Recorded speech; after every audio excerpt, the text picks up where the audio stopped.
Oh, wow. What a day for Charles. Such a good win. I feel like he needed this.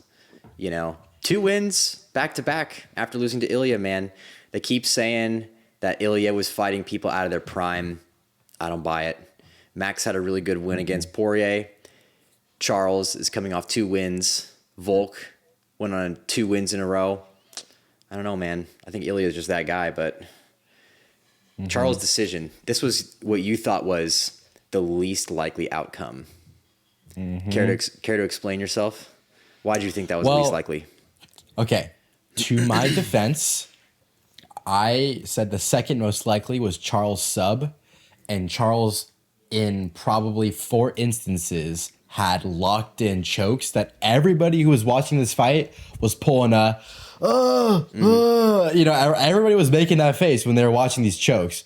So I don't think my read was wrong in any instance, but I was wrong. All right. I was wrong.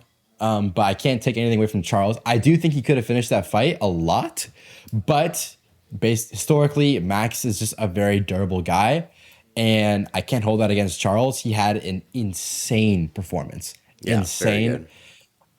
I don't think there was. I think maybe there was 20 seconds of every round where Max was getting his rhythm going, and then Charles, every double was timed perfectly, and he was hitting the same takedown with kind of the over-under body lock kind of thing. He was hitting the exact same takedown every time. Yeah. And part of me is like, dude, Max, like, obviously you're smart. Your fight IQ is really good. At some point, you got to start making some reads and be like, hey, maybe I shouldn't be getting backed up to the cage. Maybe I should be throwing in more, whatever, like spinning your spinning back kick when he comes in, like all these kind of things. So I'm a little bit surprised in some instances, but at the end of the day, this is one of Charles's best performances I've ever seen. 100%. Yeah. So I think I was not surprised by Max's hand speed, especially in the first 30 seconds of the fight. I was a little bit worried because Max was just tagging him with the jab. And Charles just couldn't deal with it really.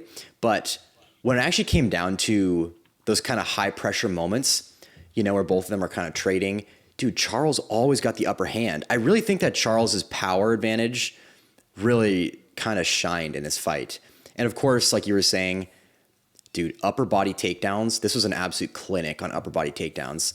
I feel like upper body takedowns are things that MMA fighters should really, really get really good at, because they're like clinching is really, really common because it's happening in a cage, right? If you back somebody up enough, eventually you're going to get up against the fence, and very often you're tied up together. And being able to take somebody down from that position is such a valuable skill. A lot of body lock takedowns, a lot of just mat returns, basic stuff. But man, Charles, he was just on point. And should I say this? Yeah, maybe I will. I kind of wish that Charles was a little bit more aggressive on the ground.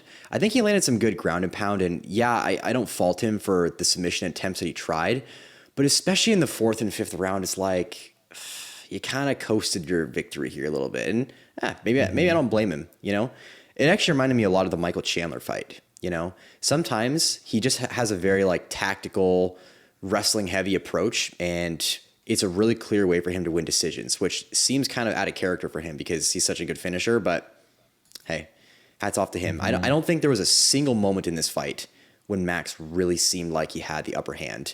Even in the point down thing, which I was worried about, like even with 5 seconds, like that's just dangerous. Dude, Charles tagged him. I think, I was thinking about this. When the whole point down thing, I feel like what you can't ever find yourself in is the situation where you're slipping or throwing a punch at the same time as Max on opposite sides. So like where Max is throwing his punch this way and you're throwing this way, that's when you lean into the punch. And Charles did a really good job. Like when Max threw his right hand, he just slipped and took it on the shoulder, and then he came back with the right hand over the top and really hurt him in that.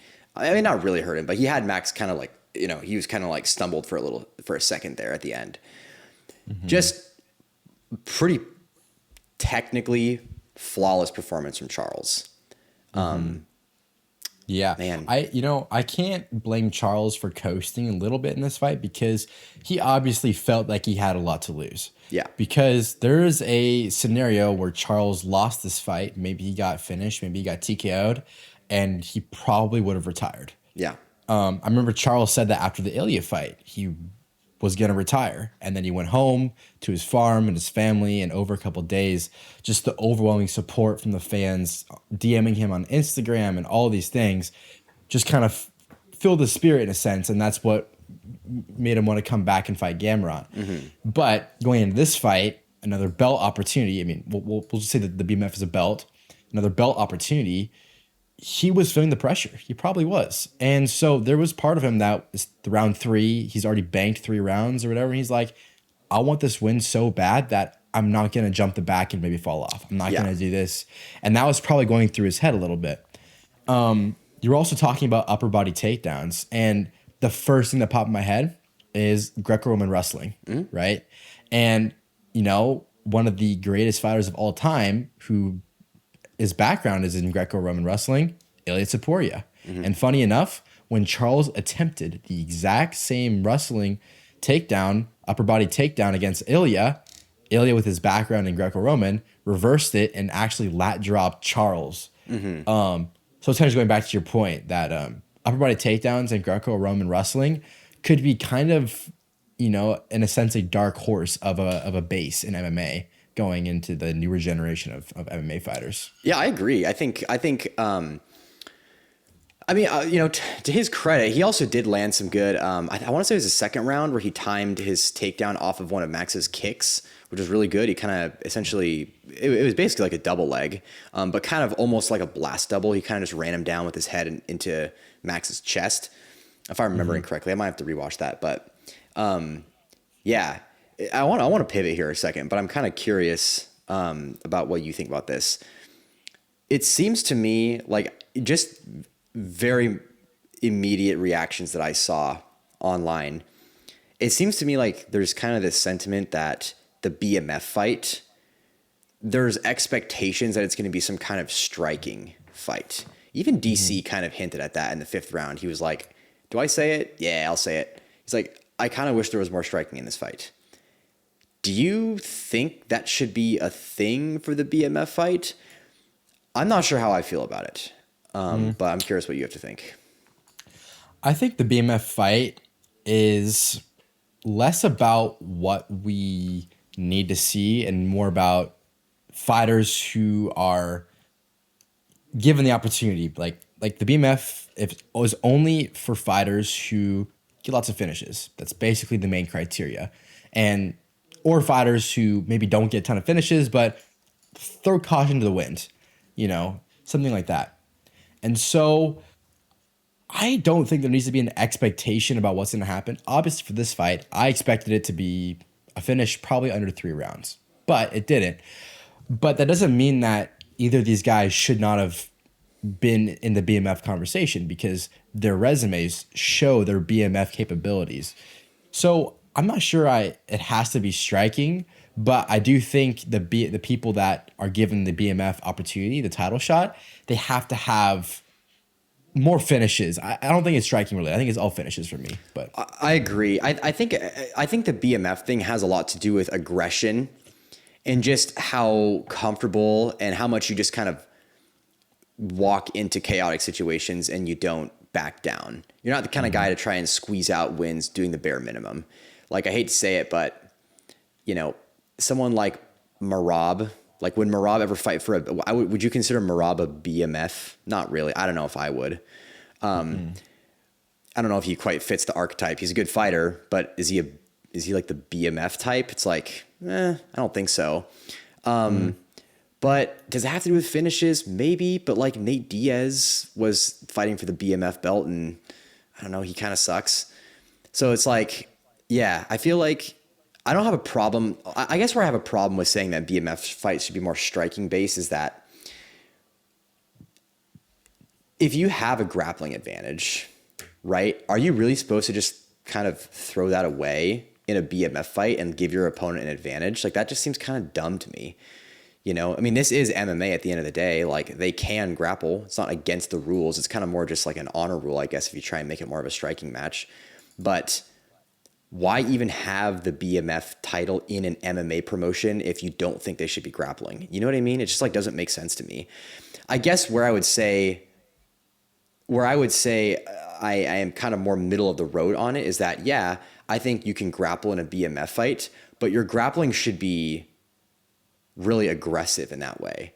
And that's kind of where I feel like the grappling that Charles was doing in the first couple rounds was really good. But in round 4 and 5, it's kind of like, okay, like, you know, you're kind of leaving us with a bit of a bad taste in our mouth. You know what I mean? Mm-hmm. Just because he just didn't seem like he had a lot of urgency in round 4 and 5 to actually get a finish. And fair enough. I mean, he was winning all 3 rounds. Well, he was winning all 5, but up to that point, he was winning the first 3 rounds. So he didn't really have any reason to want to let the fight go back on the feet. But he was even winning on the feet too, you know, and he didn't shy away from Max at all. If anything, he was the one putting the pressure on Max. Like, I can think of in most of the situations where Max was getting hurt, he was up against the cage. You know what I mean? So yeah, mm-hmm. I don't really got a problem with people grappling in BMF fights. I just think it has more to do with aggression. Mm-hmm. Yeah, and that's something too that I think Charles maybe can improve. I know he's like kind of at the end of his career, you know, within a couple of years, but that is something that he can improve on. Is that sometimes when he kind of has his mind set made on a sub, he will just kind of coast for a minute, do a sub attempt, and then it doesn't go, and then he coasts for a minute, and then he gets a sub attempt, and it's like in between sub attempts, you should be throwing in some elbows. You should be throwing some punches because, you know, throwing in strikes into your sub attempts is what's going to actually lock those in. You know what I mean? Mm-hmm. Versus if you're not giving him stuff to think about, he can, you know, Holloway was chilling. He was smiling at the camera, mm-hmm. you know, throwing a little whatever shaka up. You know what I mean? He was straight chilling. Mm-hmm. So I think, but you know, I don't think that can take away from his performance. Charles really wasn't threatened like at all in this fight, and yeah, I really, honestly, moving on to like some kind of matchmaking, I guess, because Charles, you think he can probably wait out for a title, right? You think? I think at this point he probably could, yeah, because he's won twice since he fought for the belt last. I think if you've had 2 wins in a row since a title shot, I think it very much deserves. You deserve to get another one. I think so, anyways. Mm-hmm. So we're kind of at the lightweight problem right now because Ilia took some time off. So now we have Gaethje, who's a guaranteed title shot. You know, we have Charles now. We have Aiemann, who's just been floating on the sidelines for probably a year and a half. I mean, I see he fought Dan Hooker, but even before then, he took a while off. And we have some killers that are moving up the rankings really quickly, like BSD, who's on a tear, and he's probably going to enter the top 5. He's probably going to fight Patty next.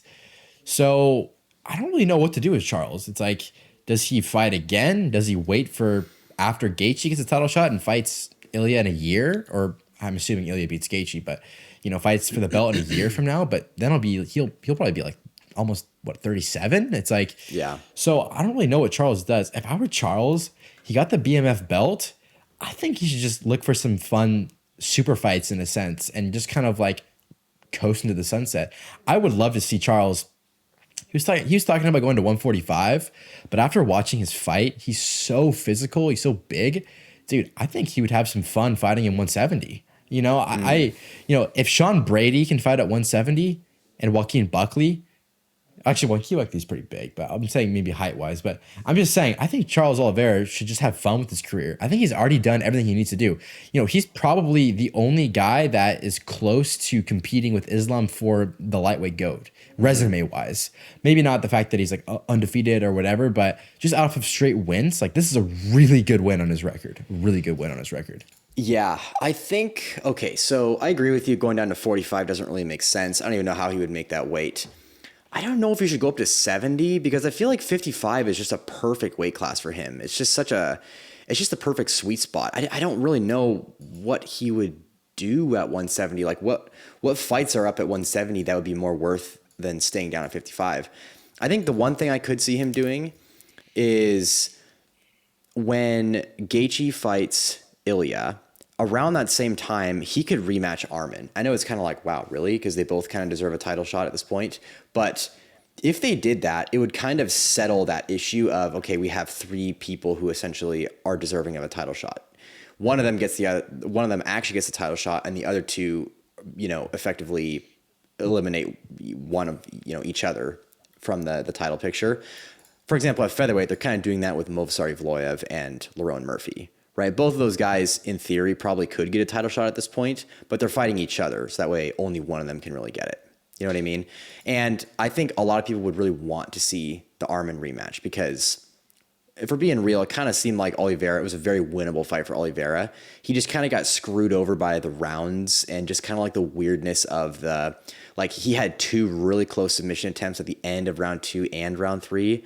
It's like, it's hard to watch that fight and think that that wasn't a very winnable fight for him. And it was a split decision loss too, right? So it really, that was one of those ones that I think could have gone either way. I know it's just kind of MMA, but we talk about Conor like literally every podcast, but he's just the most influential name in MMA, so we kind of have to. But he said that he expressed interest in fighting the winner of the BMF belt before this happened, and he wanted to do it at 170. What do you think about Charles versus Conor at the White House at 170? That would be gigantic. That'd be a great fight. That'd be a huge fight. Does it make sense to do? Yeah, I could see that being a big fight, actually. That's like one of the only fights I can think of at 170 that would actually make sense. Because Conor is a huge name, Oliveira is a huge name. Like anybody else is just not really going to do as much for Charles's career as Charles will do for theirs. You know what I mean? This is the only one where I feel like it's actually a fair trade. Like, oh yeah, it actually makes sense for Charles to go up a weight class and put that fight together because he'll actually gain something from it.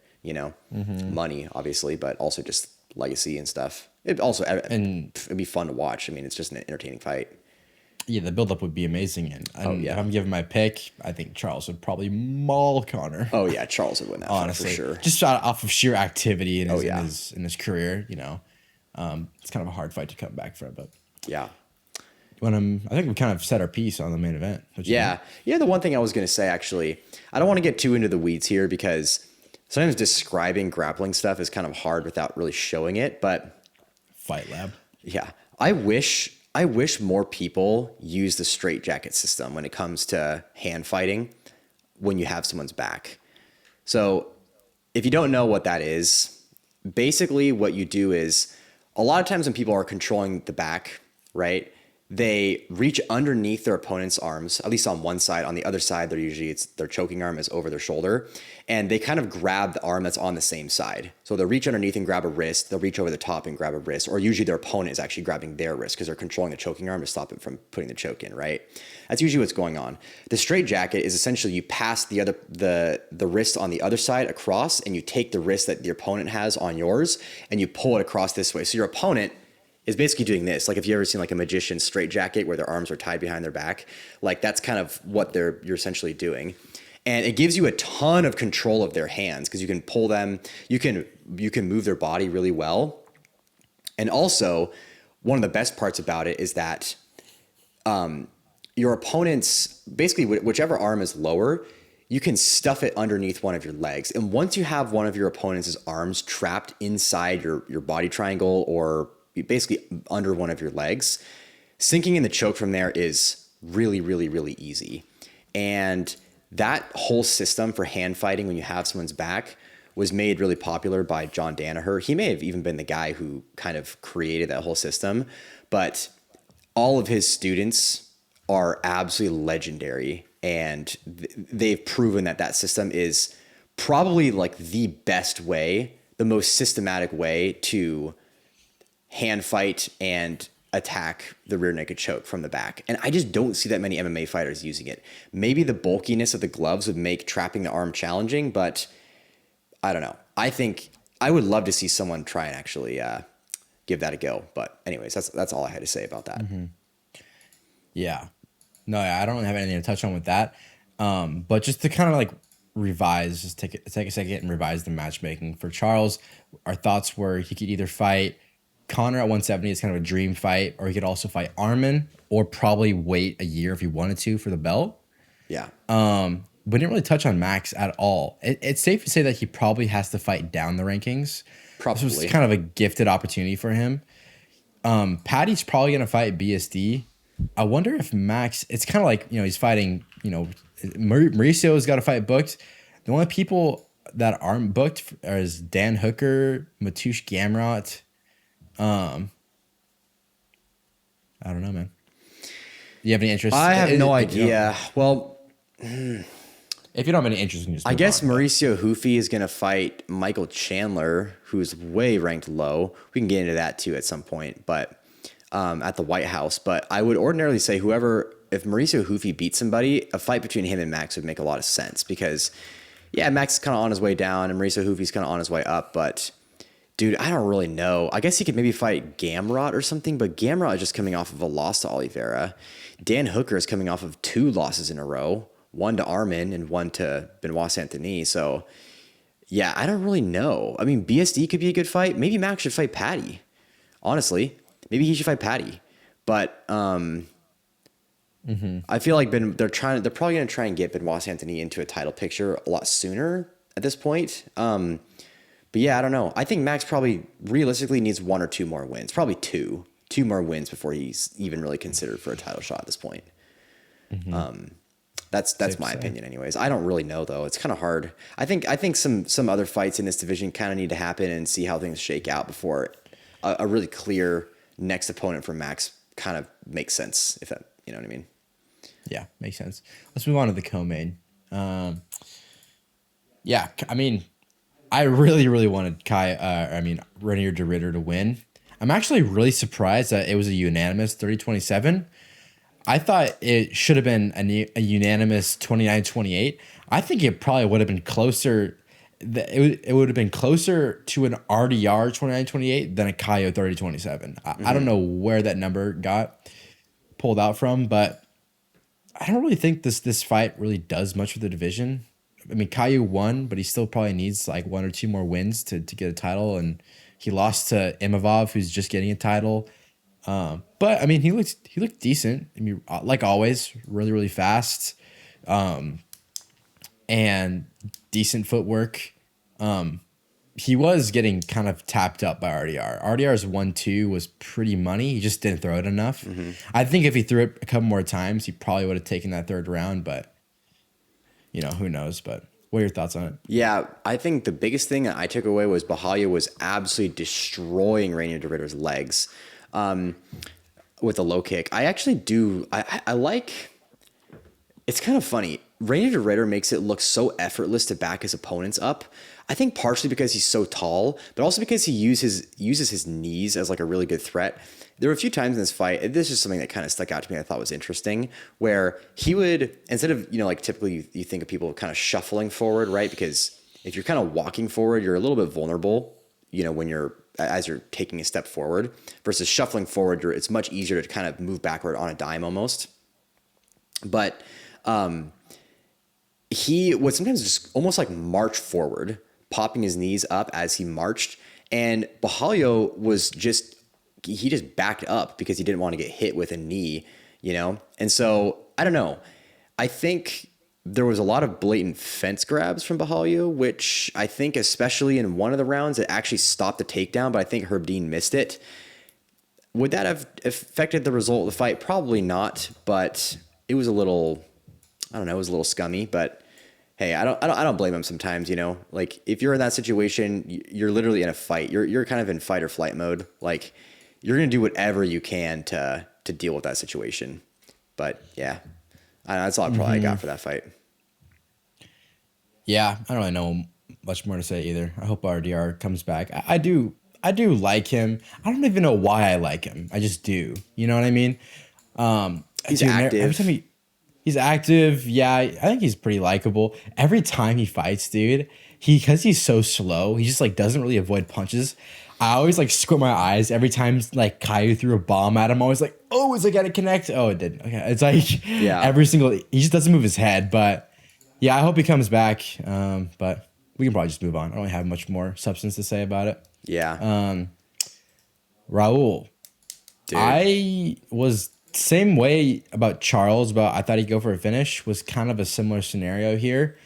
Like he was on top. He probably had at least 10 minutes of control time in that fight, and he didn't even take the back. Like every one of his fights in the UFC before this, he was just chasing submissions, and it's almost like in this fight he matured so much in his style to like not go crazy.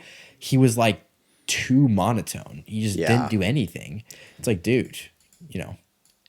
I don't got much to say on this one. I'd skip this one if it were me, but yeah, he certainly didn't win any fans. He did what he needed to do. Honestly, this is kind of how I thought this fight was going to play out because Corey Sandhagen basically did the same thing to Rob Font, and he couldn't do anything about it. And Raul Rosas Jr., his grappling and his wrestling are obviously the best parts of his game. Dude, I wish we saw Rob Font sit the corner more. It worked when he did it, and then he just didn't ever do it again. Because a lot of the times, Raul Rosas Jr., when he was taking him down, it was basically like a high crotch, right? So he would grab one of Rob Font's legs with his head on the outside, and then he would essentially just drop his shoulder down and almost like kind of face plant. Like he drops his shoulder down to bring Rob Font down, but his head is like almost like right in Font's hip pocket. And that's that like crackdown position. And in that moment, instead of trying to like regain your guard or like do something weird or attack a guillotine, just stuff his head, grab his butt and just like lift it and just shift all of his weight onto his head. And then you can start to get like a cross face, like a belly whizzer, and actually like create space and break off. He did it once and it worked. Like it was super effective. And then he just didn't do it ever again, which was kind of disappointing because it's a really, really foolproof. I think it's a really like effective technique if someone ever tries to finish the high crotch with that crackdown. But I mean, it was a good win for Raul Rosas Jr. Obviously, he's going to get into the rankings, but I still think that he's got a lot to develop if he wants to like really break into the top 5. Like he would not beat O'Malley. He would probably get knocked out by O'Malley. He would not beat Merab. I think Merab's wrestling would be too good for him. I mean, he kind of gassed out when he fought Christian Rodriguez, right? Is that what his name is? The other guy? Mm-hmm. Yeah, C-Rod. Yeah, C-Rod. And I if he fought Merab, can you imagine what would happen there? So, yeah, I don't know. I still think he needs to develop his game quite a bit. He's not... It's almost like the novelty of him being super young has kind of worn off. And it's kind of like, all right, dude, you know, you got to actually like win fans kind of the real way now. Actually have good fights, hunt for finishes. I mean, you can still be a grappler, but just be Khamzat Chimaev, right? Don't be don't just lay on top of people. Yeah, he should fight like Davison or something like that. That'd be a good fight for him. Something winnable just to keep building him up. But I don't have anything else to say. Got nothing. Yeah, dude, Drew Dober. Talk about a meme that keeps on memeing, dude. I know. This guy just keep knocking out African Americans, dude. It's it's funny. It's sad to see, but I actually saw him talk to a video of him talking to Michael Johnson backstage. He's like, dude, I've seen the memes. He's like, I like it actually like I think it actually like kind of hurts his feelings. Like he's genuinely a good dude, and he's like, yeah, I just want to clear the air here. Because I think Michael Johnson must have posted something like kind of defending him, like, guys, don't be weirdos. And Drew Dober was like, I really appreciate that, but it is kind of funny, you know, that it just keeps the meme just keeps living on. Do not be African American and fight Drew Dober. Yeah, it's like Drew Dober's career is so up and down, but for some reason he just performs every time when he fights a black guy. Oh yeah, it's hilarious. Just also, not to mention to you, I don't think Michael Johnson's been knocked out in a little bit. I mean, it's probably been a couple years, and fights Drew Dober and gets flatlined, like head hitting the back of the canvas hard, kind of flatlined. Yeah. It's just like, dude, what the heck? But yeah, Drew Dober, little KO action. Gosh, my pick was so wrong for the Gregory Rodriguez fight. We don't have to really talk about this for a while, but I just wanted to mention that last time on the podcast, I was like, one of my favorite bets was Brunno Ferreira KO because he'd already KO'd Gregory Rodriguez, and, you know, he just fought Marvin Vettori, looked really good, and Gregory Rodriguez has been getting lots of KOs, but he's looked the exact same, and it's like, okay, well, he KO'd the exact same version of him in 1 minute. What would go different? Oh, maybe just getting flatlined in the first minute as well, but the exact opposite. The sport, man, is so unpredictable, and that's what people don't understand. It's like you beat somebody, and it's like, oh, you know, I beat you, and then it's like, no, you just beat me on that night. Because if we took our fight out of 10 times, yeah, Gregory Rodrigues doesn't beat Brunno for a 10 out of 10 times. Yeah, you know, vice versa, you know, and it's probably more of a 50-50, and it's like every night is different, you know? It's almost like I wish these fighters did more rematches, because it's not like, oh, I beat Max Holloway 10 years ago, I'm better than him. It's like, no. I mean, so you kind of get what I'm saying, that like fights are just, you know, never predictable. 100%. Yeah. I don't got much to say about this one. I think especially matchups where it's two guys who have heavy hands but also tend to open themselves up, those ones tend to be more 50-50s, which is kind of what this matchup was. You know, Gregory Rodrigues has lost a handful of fights by KO, and but he's also got crazy hands, you know, so yeah, I think good win for him. I don't know if I got much else to say. Yeah, I'm kind of done with the card, you know, the bad nut shots, but we don't have to really talk about that for Cody Garbrandt. I do, because the White House card was announced, I do just take like a few minutes and just go through each matchup. First thoughts, don't have to really dive in, get in the weeds at all. Just first thoughts, starting with Ilia Topuria and Justin Gaethje. Maybe just go like your likelihood outcomes for the match on top of your head, or just, you know, what it means for the division. Just, I don't know. So I think Gaethje's power is still there, but he's too slow, and his head, he's just too hittable right now. It's just a scary fight. Like, I do not see him winning this fight. I would be shocked if he wins this fight. I'm going to guess. I mean, I bet because this fight is officially booked now, I bet you'll see it on DraftKings. I would not be surprised if the opening odds are like minus 1,000 for Ilia. I bet you they could be that high. Really? I would not be surprised. Yes. Maybe like minus 800. I'm going to check.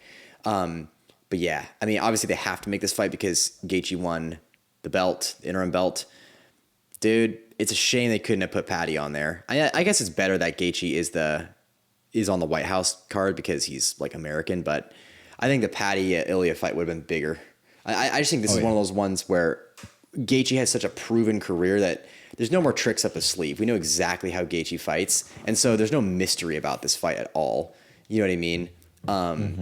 I just think it's really, really clear that Ilya's going to win this one.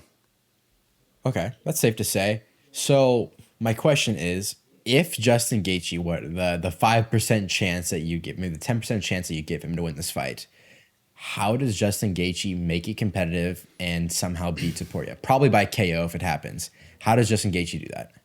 What are his strengths in this fight? How would he KO Ilia Topuria? I don't think he'd win a decision. I mean, I can kind of get it started. I think if he, I said this 1,000 times already, if he can hammer Topuria's legs, because Ilia Topuria is nobody's really used calf kicks a ton on Ilia in his career. Maybe Volk, maybe a little bit. I don't know. But nobody definitely that doesn't throw him as hard as Gaethje. And my thought process is, if he can do that, which would get Ilia Topuria to put his weight on his back foot, he won't be able to throw as hard and counter as efficiently. So what would your response be to that?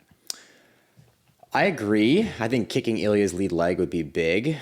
Max kind of had this side kick to Topuria's lead leg. I've watched that fight like 10 times. I made a video about it recently. He had this really cool side kick that actually came from his back leg. Like he would turn his hips all the way through and kind of stomp on Ilya's lead leg. That was really effective. I just think that beating up Ilya's lead leg is always a smart thing to do. Now, granted, you're going to get jabbed in the face because that's what Charles tried to do against Ilia, and he got jabbed in the face every time he threw a low kick. I would love to see a southpaw fight Ilia Topuria, because southpaws could spam the head kick on Topuria's right side. And Topuria, honestly, he's very good at what he does, but he doesn't have a lot of variety in his game. He's got a really good low kick, like super good low kick. He's got a nice jab. He's got his shoulder roll. He's got a left hook, like a lead hook that's pretty good, like when people are kind of exiting out. And then he's got his big right hand. But for the most part, his jab and lead hook are there to set up his big right hand. And so if you just kick him in the right arm a lot, it's going to discourage him from throwing his right hand. You know, it's just that that's kind of hard against somebody who's an orthodox fighter. But are there any southpaws at lightweight? Is Mauricio Ruffy a southpaw? Maybe he is. That might be interesting, actually. I don't think so. Oh, okay. But dude. Well, Benoit Saint-Denis is like, a southway, I think.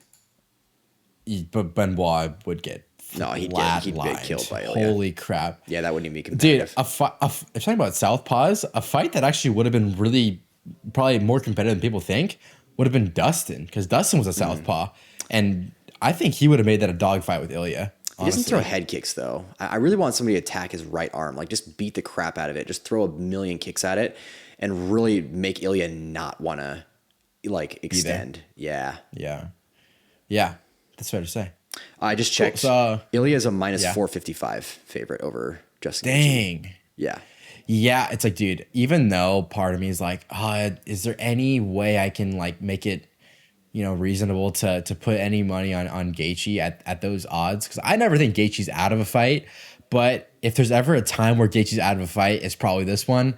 So I think it still makes sense to find some sort of betting line to put on Ilia, but yeah, that's crazy to see that much of a betting difference between them. But okay, so Alex Pereira versus Cyril Gane. We've been talking about this probably, like, we've mentioned this fight in probably like 3 podcasts, so we can keep it brief, but you've always talked about how you thought Alex Pereira's power and technique and speed will carry up to heavyweight and be a problem. But, he's fighting a heavyweight who is known for his speed, his movement, and just being one of the more athletic heavyweights. So it's probably going to be one of the harder matchups for Alex Pereira at heavyweight. So first thoughts, would you favor Alex Pereira in this fight? I would probably favor Gane. I know that sounds crazy to say, but Gane's footwork is so smooth. He's light. He's also just, I think, naturally just kind of bigger than Alex Pereira.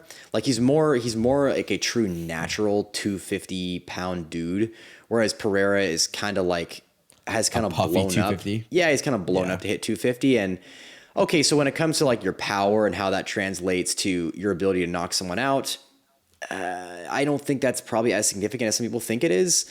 Like, I think that a hard hit to your head is a hard hit to your head, no matter who's doing it. And at 205, I think a lot of those guys have the power to knock out heavyweights. It's just that there are other factors too, like grappling is a factor, but obviously heavyweights don't grapple that much. I think one of the pieces I've been thinking about, though, is even simple things like leg kicks, right? Like, a leg kick from a heavyweight is going to hurt a hell of a lot more than one from a light heavyweight, because the mass of their leg is just bigger. Like, there's more force behind it. You know what I mean? And so taking a leg kick against Cyril Gane is probably going to hurt a lot more than a leg kick from, Yuri or something, So I just think that if he was fighting someone like Tai Tuivasa or something, I would probably favor Pereira. But because he's fighting somebody who's actually like a good athlete and has very good stand-up, I think that Cyril Gane is going to be pretty solid. Interestingly enough, Cyril Gane's actually an underdog right now, a plus 120 underdog. Really? Pereira is the favorite at minus 142. It's basically a pick. Wow. But yeah, I was kind of surprised. I think Cyril Gane being an underdog, it's a very winnable fight for him. Very winnable. I could see this be the kind of odds that, when we get closer to the White House card in like 3 months or whatever, that the odds shift pretty dramatically in Gane's favor. Yeah. Like, obviously not saying any shots, but if people are interested in betting that fight, you might not find plus money on Gane, right? In a couple weeks. So keep your eye on that for sure. But yeah, I agree. I think my only thing that I might kind of defer on you a little bit on is, Alex Pereira being known for his leg kicks, and I've never seen Gane move so freely, but he's also never fought somebody who kicks his legs. So, like, look at Yuri, who also moves really freely, but Pereira kicked his legs a couple times and he like trips on himself, right? So that's the only worry I have, is if Gane gets his leg kicked out, 5 times with that kind of leg kick technique that Alex Pereira has with his experience, we might see a more just kind of like stationary Cyril Gane, which could be very bad against Alex Pereira. But I still agree with you in the fact that I would still favor Gane. But yeah. Now these next ones, they're not title fights, so we can kind of just go even a little bit quicker. I don't really care about the Suga and Aiemann Zahabi. I was more surprised. I was like, who's Aiemann Zahabi? Literally. Yeah. I was like, who is this guy?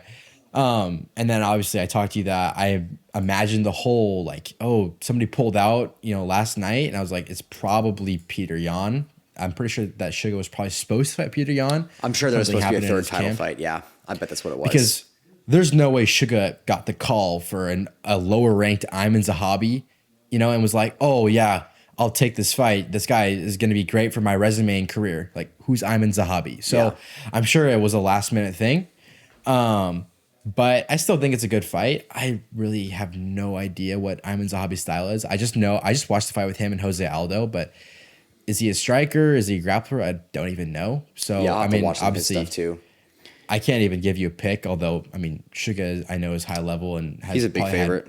More high level experience. So I'd imagine that Suga is gonna be most people's pick. But he's a minus 345 favorite. Yeah, I agree with you. I think Yan probably was supposed to fight O'Malley, and there's probably supposed to be 3 title fights on this because a lot of people are kind of disappointed. I think the big thing that people are thinking about is it's just kind of bizarre. Like, they kind of thought there was going to be something about it that would be crazy, like 3 title fights. Like, I remember when they did that back during the COVID days. It was the card with Masvidal and Usman. It had Volk, it had Yan. I want to say it had Yan and Aldo. It had Volk and Holloway, and it had Usman and Masvidal. 3 title fights. And that was like a big marketing thing for it. I bet you that's what was supposed to happen. And so I think one of these fights is probably supposed to be a title fight. Probably the O'Malley versus Zahabi. And then some of the fights on this card are just kind of random. Like Pereira versus Gane makes sense. But again, like I said before, there's no super fights on this card like people probably thought there was going to be. Like, for example, obviously we know that one of the fights fell through based on,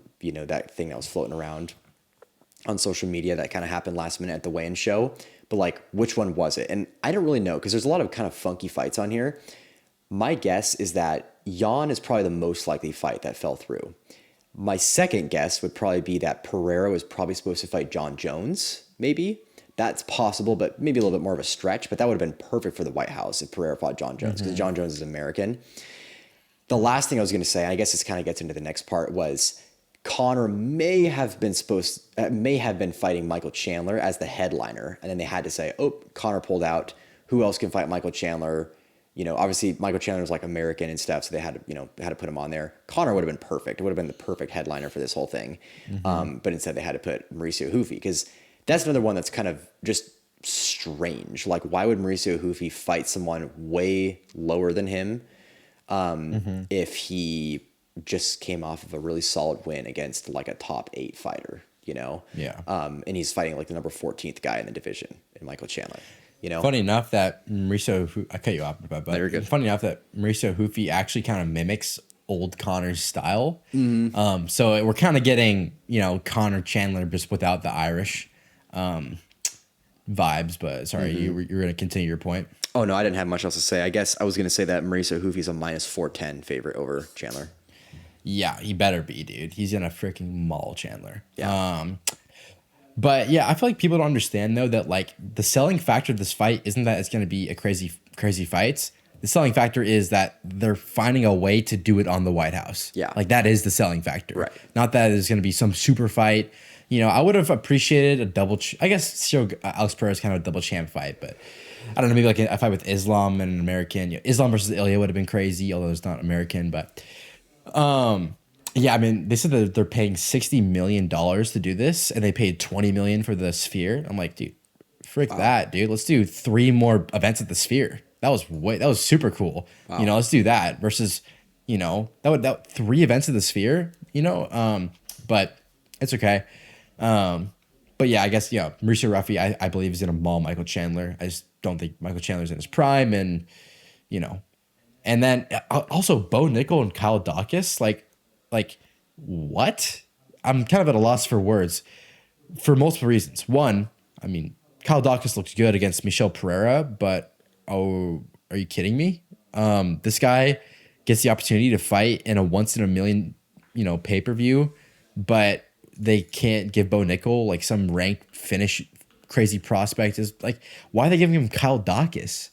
And not to mention too with Bo Nickal, like, dude, you just got one of the knockouts of the year last year, and they're giving you an unranked guy.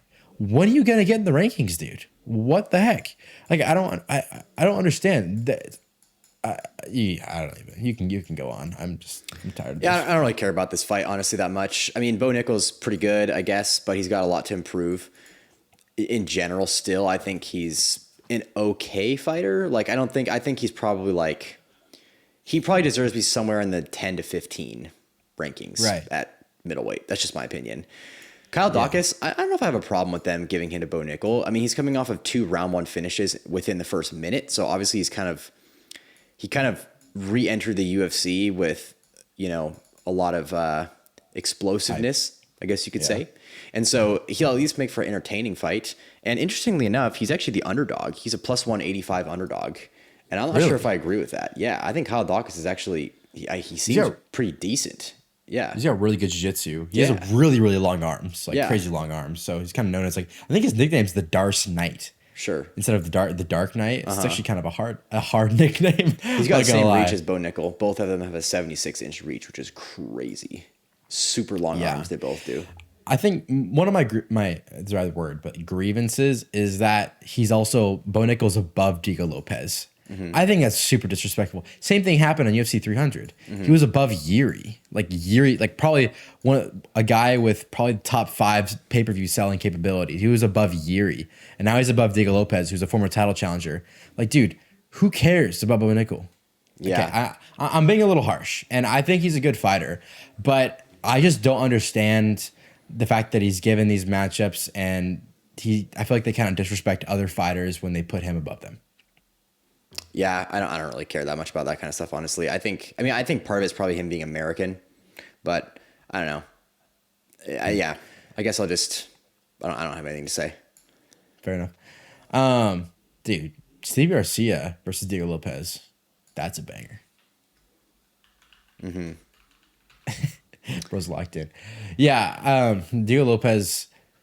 I'm trying to just think about that fight. Because Steve Garcia, I don't even know what Steve Garcia's style is. All I know is that he just has tons of round 1 finishes. That's all I really know about him. Yeah, a lot of round 1 KOs. I'm pretty sure he's like a lot of power and a lot of output. It's kind of all the kind of my mental bullet points I've made from him. But obviously, you know, I think it's kind of hard to be beating, you know, whatever Sadiq Youssef and then go to fighting Diego Lopes or, you know. Yeah. It's kind of a big step up in competition. So kind of a hard fight to pick, but yeah, I don't know. Diego Lopes seems to do well when fighters are really aggressive. Think about John Silva, for example. Yeah, it makes sense to me that the UFC is kind of giving him a low-ranked guy because he's lost twice to Alexander Volkanovski, and both of them were very convincing losses. So he needs probably 3 wins until he gets a title shot. That's my take. And so start with something low and then be like, okay, if he completely mauls Steve Garcia, give him now a top 5 guy again. Yeah. Yeah, or go to 155. I think that's also a good move for him. But yeah. All right. Well, I think that's kind of all I really had planned to talk about. It's kind of late, so we can probably that was end a good card. I'm about to fall asleep though. We better end it here before my head hits the desk.